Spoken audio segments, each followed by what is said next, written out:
Welcome to the students model number 1, that is introduction to a crystal structure. So in this topic we are going to discuss about the atomic diffusion, that is mechanism, and Fick's law of diffusion, both first and second law, and the factors affecting the diffusion. So all these points we are going to discuss in this video. Okay, so let us discuss what is meant by atomic diffusion. So this atomic diffusion process whereby the random thermally activated movement of the atoms in a solid results the net transport of atoms. For example, if take helium atoms inside the balloon can diffuse through the wall of the balloon and escape, resulting the balloon slowly deflecting. Similarly, for example, in a clear term, how we can say is it is can be defined as the mass flow process by which the atoms molecules move from their original state to the neighboring sites. Okay, in a given phase under the influence of the thermal energy or and gradient, that is a gradient means that is a higher level to the lower level or vice versa. So this gradient can be concentration gradient, and in an electric or magnetic field gradient or stress gradient, whatever.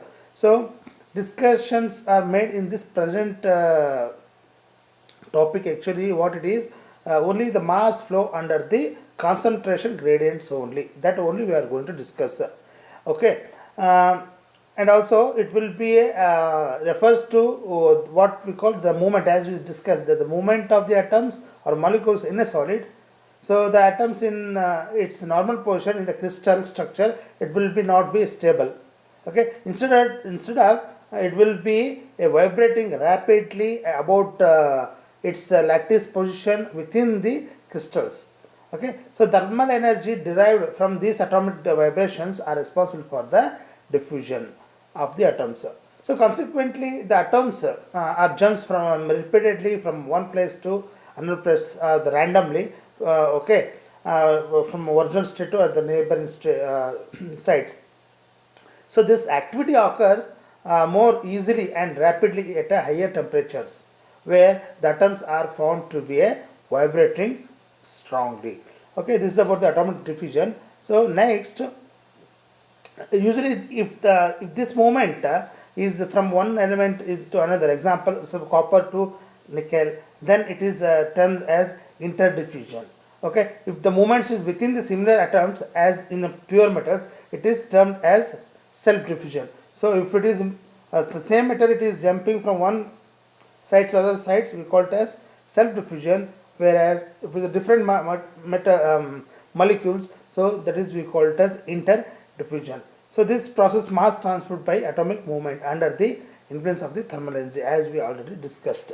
Okay, next the concept of Fick's law of diffusion. So here we are going to find out different two laws. Okay, let us that the equation of Fick's law of describe the steady state diffusion, and it is given by J is equal to, or initially it will be J is inverse directly proportional to dc by dx.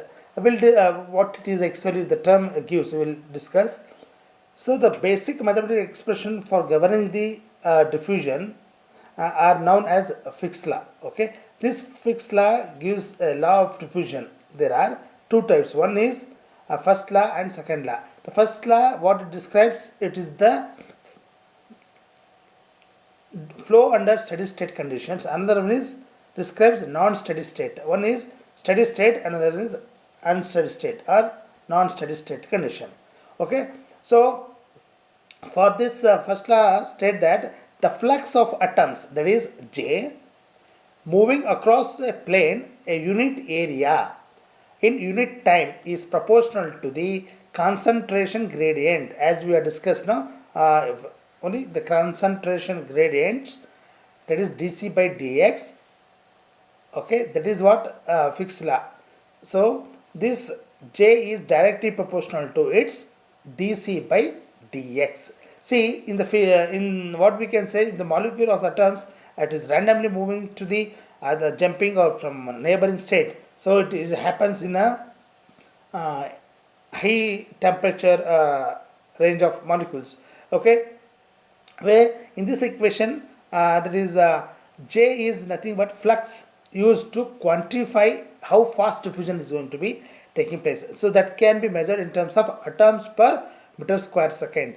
And C is what? The volume of concentration of the atoms. That is all expressed in terms of the atoms per meter square. Atoms per meter square, or sorry, meter cube. Okay. So next X is the distance between the planes and the direction of the flow of atoms in meters. Okay. And D is diffusivity or diffusion coefficient, that is meter square per second, and the ratio dc by dx is there, no? That is what the concentration gradient, that is expressed in terms of atoms per meter cube meter. So this is about the expression and notation of all the terms which are there in the first law of diffusion, fixed first law of diffusion. So the term DC represent, I already told, there is a concentration gradient. So there may be whatever the kind of gradient. So depending upon the molecules or atoms. Okay. So first negative sign you ask. So if it is directly proportional to the dc by dx, if you remove the proportionality, you will get the term D, that is diffusivity or diffusion coefficient. So in that equation you may found that is minus sign. So what it implies is the diffusion occurs in the reverse direction to the concentration gradient, from the region with the higher concentration to that the lower concentration. Okay. So next fixed law of second law of diffusion. So what it gives? It describes the flow under non-steady state condition. Okay. So this is very simple. Fixed first law is steady state condition, and fixed second law is unsteady state or non-steady state conditions. So this diffusion flux and the concentration gradient at some particular point in a solid vary with the time. That is J is equals to f of x in comma t. So there is a function of x and t, that is diffusion flux that is with respect to the time. Okay. For example, I'll give suppose if the carbon is being to be diffused into some surface of a solid camshaft to harden its surfaces. So what happens? The concentration of the carbon under this surface at any point it will be changed with time as the diffusion process progress. Okay, this fixed second law state that the rate of compositional change or accumulation of that diffusion material at a point is equals to the diffusivity times the rate of concentration gradient, that is dc by dt, or we can is equal to capital D or d square c by dx square. So where dc by dt is with respect to time, as already I have told, no, with respect to the time. So that will be multiply, means second order. So it becomes the dc by dt is nothing but the rate of compositional change or accumulation of the diffusion material at a point, that is atoms per meter cube second, and dc by dx is nothing but concentration gradient, that is atoms per meter cube meter, and c is volume concentration of atoms per meter cube, and x is the distance between the planes in the direction of flow of atoms, that is measured in terms of meter. So D is nothing but the diffusivity or diffusion coefficient, that is measured in terms of meter square per second. So this is about the first and second law of fixed law of diffusion. Okay. So what are the factors is going to be affect for this we will discuss. So the factors affecting the diffusion, various factors for diffusion are explained now here. We have mentioned based on the temperature, it may be crystal structure, for atomic factors, atomic radius, concentration. There are so many. We are considered a few here. Mainly we focus on these factors. Okay. So if you want to temperature, suppose the diffusion is undergoes primarily depends on the temperature, okay, and this diffusion coefficient or diffusivity or it is related to the temperature. So that is according to that Arrhenius equations. So he will propose that equation, and that is based on that the D is equal to D naught into e to the power of minus q divided by RT. So where D naught is a temperature dependent pre-exponential term, that is meter cube per second, meter square per second, and Q is the activation energy for the diffusion, that is joules per mole or calorie per mole, and R where R in the equation that is a gas constant and T is the absolute temperature. So why I am telling this equation is, so whenever the temperature of the material is increases, so diffusion coefficient, that is D, increases. Therefore the flux atoms are increases. At higher temperatures, the thermal energy that is supplied to the diffusing atoms permit the atoms overcome by the activation energy barrier and move easily to the neighboring sites in the lattice structures. So this is about the temperature factor. And what about crystals? The diffusion takes place along there, a difference between the concentration of the substances across the barrier. However, diffusion stops. Okay. And next one is crystal structure.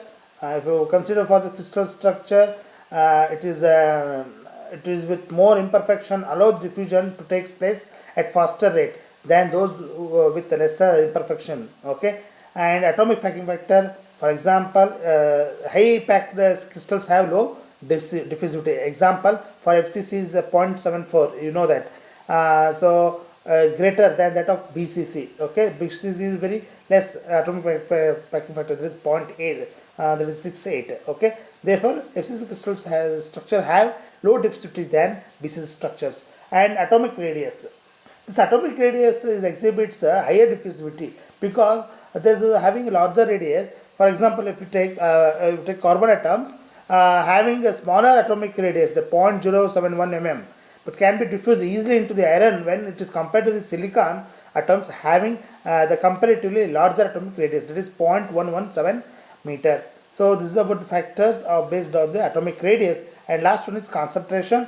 So the concentration within the single solid solution phase varies, and this D, that is diffusion coefficient, also varies. So brass, example brass, for the both FCC and BCC phases, the diffusion coefficient increases with increasing the zinc content. So this is about the the factors affecting the diffusion, and even though if it changes in temperature and pressure also will affect the diffusion substances. So these are some points here we are going to discuss. Okay, thank you for watching this video.